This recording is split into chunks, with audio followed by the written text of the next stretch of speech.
Before I get into this review, I just want to get something completely out the way. Now, CM Punk actually did make a lot of comments about Sujin G. Coleman on Twitter, which, of course, is his usual pipe bombs. But honestly, I don't have an opinion on that because I don't have any facts in front of me, so I'm not going to really make my own judgment towards that. But I will say this. The one thing that does piss me off about this entire show is the fact that every freaking year you have to make a ridiculous over-the-top segment about Susan G. Komen and breast cancer awareness. Do not get me wrong. I know that there's a lot of breast cancer survivors that do get help from this agency. Whether or not it's a fraud like CM Punk says or what other people agree on, I don't know the facts on that. But the one thing I know is if you have to make a giant segment about it every single year on the show, it's pointless to me. I understand if you want to make a mention about it, especially make a mention towards survivors that are there, but make it brief and focus more on the show as well as the pay-per-view. I understand if you do that, but making an over-the-top segment, just making it bigger than what it really is every single year. The pink ropes, fine. The t-shirts, fine. Okay, that's great. But does it have to be a segment every single year? I don't understand that. That takes a lot out of the show. It takes a lot of focus from the pay-per-views that you're supposed to be focusing on. And it's something that is a yearly thing, so it shouldn't be a big giant to-do every year and then next week it's forgotten. If you're going to do it like that, for crying out loud, do it every single day. I take that back. Don't do it every single day. But in the end, my personal opinion is this. It should just be a mention. It should be maybe a 5-minute mention, not a 5-minute segment. Or probably less than 5 minutes. Maybe about 2. Maybe less than that. It should be more of a mention than an entire segment every year. And seeing this every single year as a segment is annoying. And I really wish it should stop. You're not proving a point if you do this all the time. If you literally got to go over the top show, oh yeah, we're for cancer.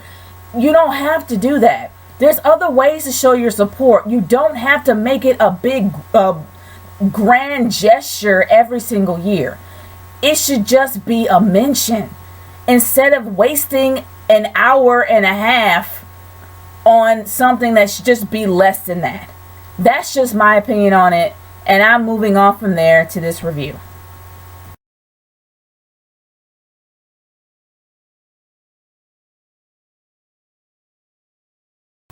It's always nice to see Brock Lesnar starting off the show, especially if he's doing this whole Go to Hell tour.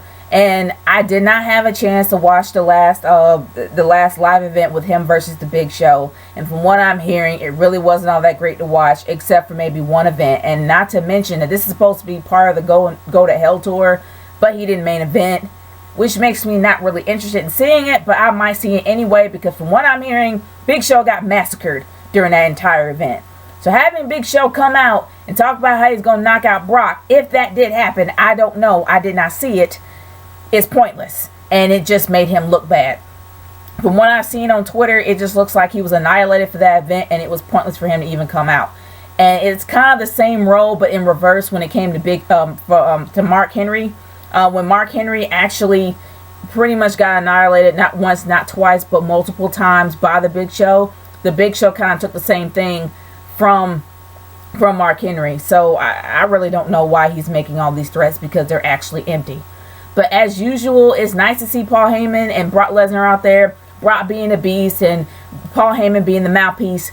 But the one thing that pisses me off about Heyman, I don't know why he's doing it so much, and I'm realizing that it's starting to become somewhat of a trend all night, is that what's with the biblical references? You're not making him larger than life if you keep spouting stuff out from the Bible but inserting Brock Lesnar in there. It just sounds stupid coming out of your mouth. I really wish they would just stop. It doesn't make Brock Lesnar bigger than what he already is. We know he's a beast. We know he can take people down because he's proved that multiple times. It makes no sense to do that. It makes no sense to say those things. It just sounds dumb. That's just me personally. It just sounds really stupid. But of course, Paul Heyman really does know how to make Brock Lesnar look good. I will agree with that. But I just wish that he would stop with the biblical references. And Triple H just said one, and at least it ended throughout the night, and it wasn't a trend, and it didn't continue. But I will say this. There were two matches that really did interest me. Actually, there was one match that interested me tonight.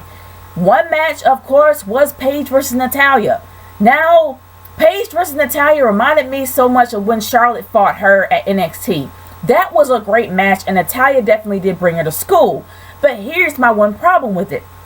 That match was done so well, but it should have waited for a pay-per-view. This shouldn't have been on Raw. It should have been a DQ, and excuse me. And then it should have continued to an actual pay-per-view to finish it off. Because this is a great match. It really is. It was a potential match worth watching. So why in the world are you going to show it on free TV when you should have just waited until a pay-per-view to have this match happen? Because they're both submission specialists. And seeing how Paige has a tendency to tap out not only to Sasha Banks but also to Natalya, this is probably a proving ground match. I know that Sasha Banks has the whole Iron Woman matches coming up on Wednesday. But either or, this was a great match that should have waited for a pay-per-view.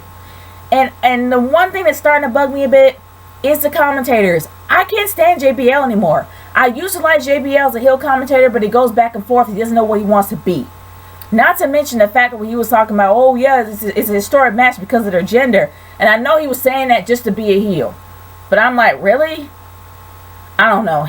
You can actually sound a little bit more condescending than that. If that's your best heel commentary, you need work, dude. You really need work. And I really don't know what to say about the commentary anymore. I'm just happy that Booker T isn't there. Seriously, I'm kind of happy he's not there. But honestly, going from a really great Divas match to one of the worst segments I've ever seen in my life. Nikki Bella was on a freaking roll when it came to her promo. She was getting so much better in her speaking skills. She was getting so much better as being convincing as a great heel. But then she did the most ultimate botch, which literally made me laugh throughout the entire night. She couldn't even get the word ratchet right. Ranch head? Ratchet? Like she sounded like she kind of did say ratchet heads or ranch heads. And I think that the India Eatonton actually did point this out on Twitter, that she said it sounds like ranch heads. But either or, that's like the worst botch ever. Like ranch heads. And then Sasha literally tried to play it off. You can tell that she was like, oh yeah, no she didn't. I know she was like, oh gosh, let's just try to play it off and be professional. Ranch heads, come on now, seriously. But then it led to one of the most boring matches I was like really not interested in ever. And the Divas Revolution is starting to fall flat. They're trying to make these women larger than life way too early, and they're not making it natural. They're not allowing it to happen. They keep saying, the Divas Revolution, the Divas Revolution. But there's no Divas Revolution going on. They're not allowing it to be natural. These girls are trying to find where they fit in this whole game. Everything has to change. Nikki is trying to get her grounding when it comes to promos. Brie has always been great on the mic, or at least better than Nikki, in my opinion. But then you don't hear much about Alicia Fox, but it's not like I really care. I don't really want to hear her speak anyway. As well as Naomi. Naomi still sucks on the mic. You're trying to push this chick. She is very athletic, but you're not working with her for her mic skills. She's just horrible. Not to mention that Tamina doesn't really talk at all. She's just there as a giant statue. You're not using these girls. You can't say it's a Divas Revolution and you don't use them, or at least properly. If you're trying to make Naomi a bigger star, you gotta work on her mic skills. If you're trying to make Nikki a bigger star, you gotta make her, you gotta work on her mic skills too, or at least enhance them, because she did a good job last week. She can do a better job going down the line, but it sounds like she tried to remember her lines again and she just botched up badly. But at least everybody was professional enough to play it off. So, I mean, I can't completely hate on that, but that was just flat out bad. And not to mention, it was way too noticeable. But speaking of a match that sets women back possibly 1,000 years, was Summer Rae. And her little moment that she had with Rusev proposing to him in the ring. Now, seeing how that literally is going against anything that's related to the Divas Revolution, it makes no sense if Lana's not there. Now, I know that there was a huge rumor about Lana starting to speak American, because she actually did mention on Twitter that she's actually taking lessons, accent lessons, and that she was starting immediately while she was injured. It seems to me that she might actually start speaking American. And I thought she was going to do it tonight, which would make sense to have this whole Rusev wedding thing. So what I'm really not surprised to have a really big wedding and the wedding goes wrong and you have Lana coming out of nowhere with an American accent. Maybe that's the case. I don't know. But the fact of the matter is, if you have somebody that's injured who happens to be the prime character of your storyline, you need to literally 86 that and go another direction. Or maybe just cancel it and make Summer Rae actually perform. Because Summer Rae is a great wrestler and she's not being utilized at all. She's great as a valet, but she's better as a wrestler and she's just being completely wasted. Not to mention that Dolph Ziggler, good gravy. I don't really know what to say about that guy's career. It's messed up how he can only be pushed if he has a chick on his arm. It's even worse what happened to him later on tonight. But I'm going to move on from there in a bit. But let's talk about Kane and Seth Rollins. Something I really wish would end. And like I said a million times before, this is something that was stolen from TNA and just rehashed and redone. I don't give a crap what anybody says. That's what it is. Now with this whole ridiculous Kane thing, this actually led out to the ring where Kane actually had a segment with Seth Rollins. And it was just a ridiculous back and forth with Stephanie in the middle. Now, it actually led up to a match at Hell in a Cell with Kane versus Seth. Do you really think that Kane is going to win? No. And I'm going to say that right there. I could have saved it for my predictions, but why? We all know the outcome. It's a possibility that Kane might be retiring, just like Mark Henry's going to be retiring, just like the Big Show might retire. We might have 3 big guys in this year's Hall of Fame, and it could be those 3. And I doubt that Kane's going to be champion. If he's going to be champion, I will be shocked. But I am doubting it. I really am. And I guess they're going to make Kane go out with a bang. Maybe that's why they brought the whole Devil's Favorite Demon guy back. Maybe that's why they did that. But either or, I don't see it happening. And I just see it as being completely overdone and overhyped. And speaking of overhyped, the main event was completely overhyped. I can talk about the 6-man tag, but who freaking cares? It's a 6-man tag every single night. And I'm tired of seeing that too. But honestly, the main event was supposed to be something that literally is supposed to make people excited about watching the end of the show.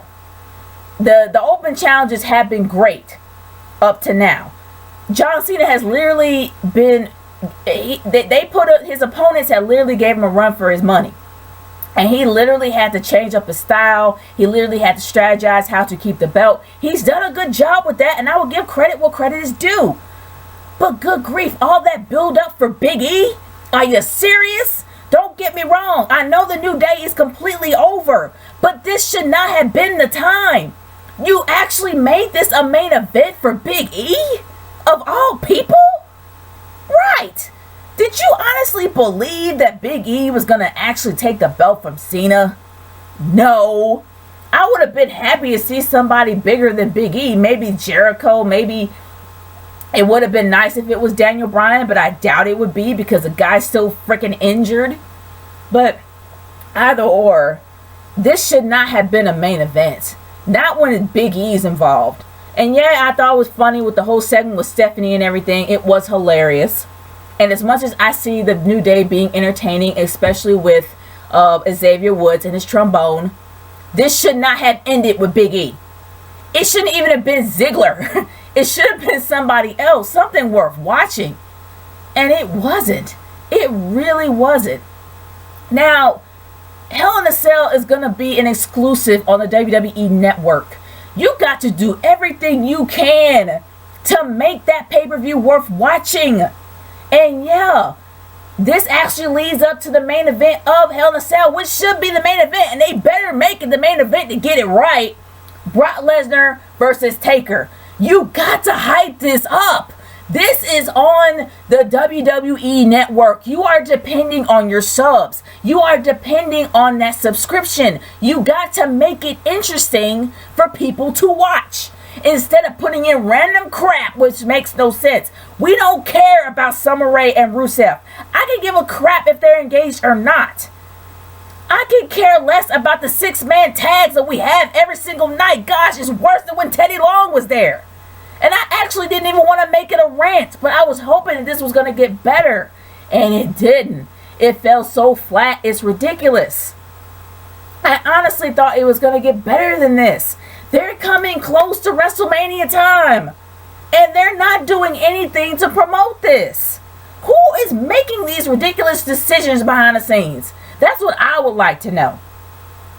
But honestly, guys, my thoughts is this. WWE really needs to shape up. They need to do a little bit better than this. And it's not because I like to rant. I actually, you guys know, for those who have been my subscribers for a while, y'all know how I am about this company. Y'all know I grew up with it.